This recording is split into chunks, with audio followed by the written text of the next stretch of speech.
The launch of a new Ferrari V12 doesn't come along often, nor in times like these is it guaranteed. You get the feeling that Maranello has moved heaven and earth to retain the naturally aspirated 6.5-litre V12 engine, so it's all the more puzzling that we only have a single day to experience it. As such, we're going to flesh things out a bit with a video diary of sorts. A day in the life of a car journalist testing one of the most exciting new cars of 2024. But first, it's a trip to London Heathrow Terminal 3 to catch the early morning flight to Luxembourg, the location of the 12Cilindri's launch. However, before we get to drive the car, there's an afternoon and evening of spare time to kill, so it seems like the perfect opportunity to read up on the new V12. So I got bored of sitting in my room, and thankfully Ferrari have let us have a quick look at the car. So while Lee is photographing it for the Car Magazine article, which will be in the next month's issue, so you can read that, I'm going to have a little look at some of the press material that we've been given, because I'm not sure how much time I'll have to speak about it tomorrow, and there's definitely some interesting bits here, not least the engine. Obviously the big story is 6.5 litre naturally aspirated V12 engine in 2024. That is incredible. 819 brake horsepower at 9,250 RPM, 500 pounds-foot of torque at 7,250 RPM, and actually red line is at 9,500 RPM. So yeah, V12 engine revving to nearly 10,000. It's astonishing. 0 to 62 miles an hour in 2.9 seconds, 0 to 124 miles an hour in 7.9 seconds. Top speed, 211 miles an hour. This is the first time in a naturally aspirated engine, presume that's a Ferrari engine, that the torque can be modified as a function of the gear selected, and that's called aspirated torque shaping, and it allows the sculpting of the torque curve in third and fourth gear, and it improves the perception of torque, so should make it more drivable, I assume, less snappy, and give the torque a more progressive feel. We'll see if that's the case tomorrow, because actually the gearbox, the gear ratios are 5% shorter than they were on the 812 Superfast, and that's largely down to the wheels, which are 21 inches and they're a little bit larger than they were. So yeah, 8-speed DCT transmission, 30% faster shifts than before.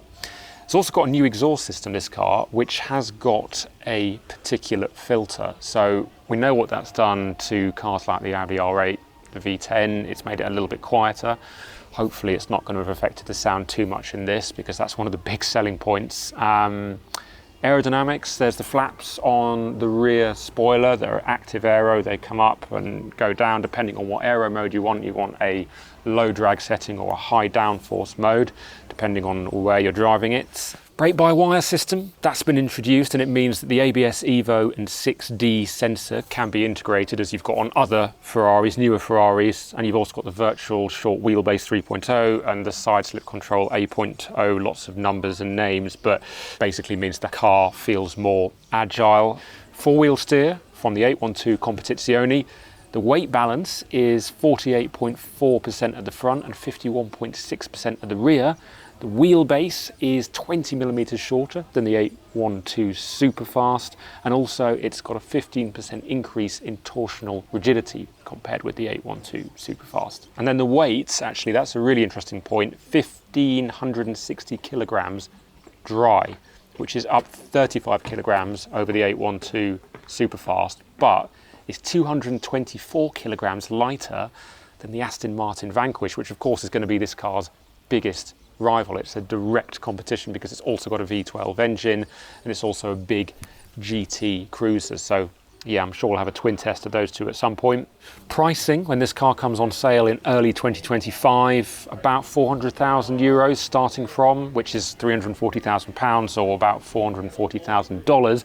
But Ferrari reckons that it's going to be more like 500,000 euros once people have started speccing it up. So €500,000 Ferrari. I think the main thing looking at all of this, and there is a lot more, this is just the edited highlights, is that they haven't actually change that much under the skin. I mean, the styling is very different to the 812 Superfast, but under the skin there's more technology. So I mentioned the various systems such as the ABS Evo and the side slip control, but under the skin the engine hasn't changed that much. It didn't need to. The gearbox is a little bit quicker.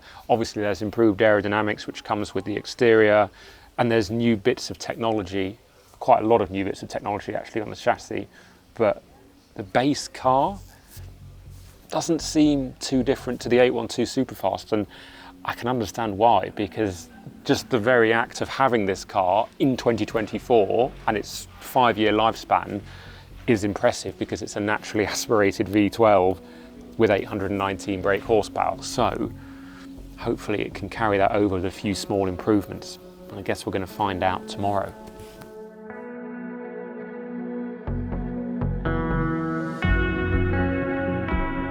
The second and final day of the launch started with some less than stellar weather, but with a Ferrari V12 waiting for me and the promise of sun later on in the day, I wasted zero time getting behind the wheel. What you're about to see now are my driving impressions after a few hours pedalling the 12Cilindri.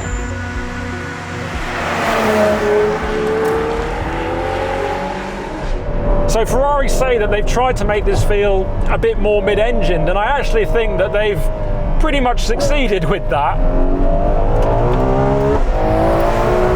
It does that thing that mid-engine Ferraris do where it feels like it's pivoting around its central axis, like it's moving on a sixpence. And that's really hard to achieve, A, in a mid-engine car, but also when the engine is all the way out front like it is here. But it's doing it. It's a combination of the rear wheel steering and all the various computer aids that Ferrari is now famous for, all doing its thing. The steering is really fast, but not overly so that when you're on the motorway it feels nervous. It's just got a nice action to it when you want to be deliberate. I do think there's a tiny delay if you go for a big steering input, or, you know, slightly more than a slight flick of the wrists. There's a tiny bit of a delay before the whole car starts to shift, but it's almost imperceptible. And it just means that it feels so agile.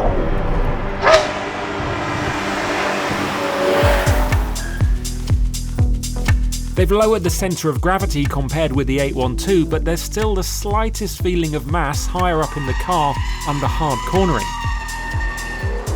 Of course, you'd expect this from Ferrari's Super GT, but the overall agility and responses are such that it almost comes as a surprise when it doesn't carry itself through the corner quite as fast as a 296. Around Fiorano, the 12Cilindri is miles quicker than the 812 and only a little off the 296's lap time. For something that weighs 1,560 kilograms dry, that is deeply impressive.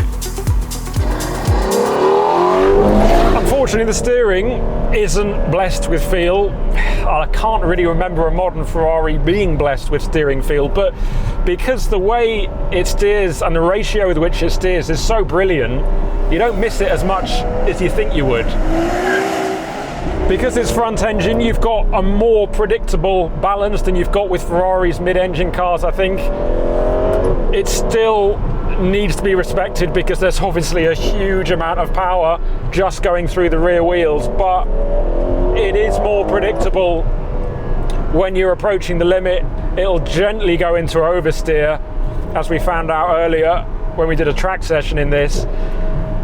And there's also a bit of understeer if you go looking for it, but otherwise, yeah, you're going to be hard pressed to find that on the road. But honestly, regardless of how well it rides, it steers, it handles, the main event is unquestionably the engine.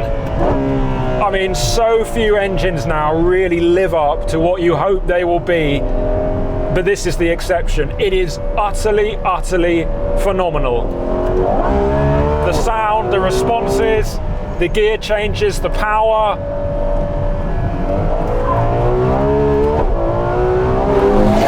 Everything about it is sensational.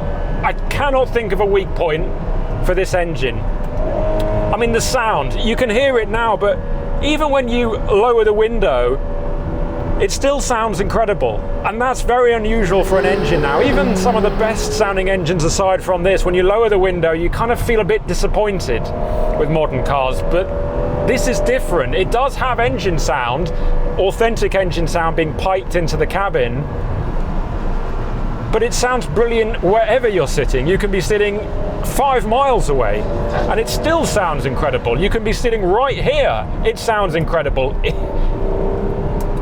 is one of, if not the greatest sounding engine in a new production car today. It's that good. The gearbox is faster. You can absolutely tell that, 30% quicker or whatever it is, but it's the ferocity with which it changes, yet it's still smooth. It doesn't just kick you in the back. There's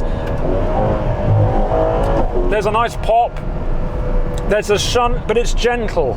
It makes it an event without throwing you through the windscreen. It's just there to allow you to enjoy it. And my word, is it fast. I mean, really fast. The kind of speed that just feels never ending. Handling, ride, refinement, they're all really good, tip top. But still, the engine dominates. Somehow, the engine dominates.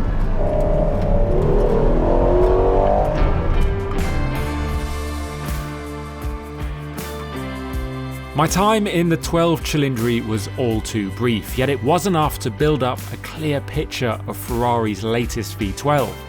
I can't quite bring myself to say last V12 because, like many others, I really can't bear the thought of it. But if this is how it ends, and I'm not even sure whether Ferrari knows that to be the case or not, then what a way to go. The looks are punchy and stand out, but perhaps not to everyone's taste, or not immediately at least, but the rest of the car is the sort of all-round crowd pleaser that nails just about everything. It's better to drive than the 812, yet it's also more comfortable. The cabin, although I didn't get a huge chance to talk about it much, is an improvement, and the engine is, well, the engine. It's not hugely different from the last Ferrari V12, and that's honestly all anyone could ask for. I'm still not 100% sold on naming a car after its engine, but if there were to be any car that justifies it, it has to be this one.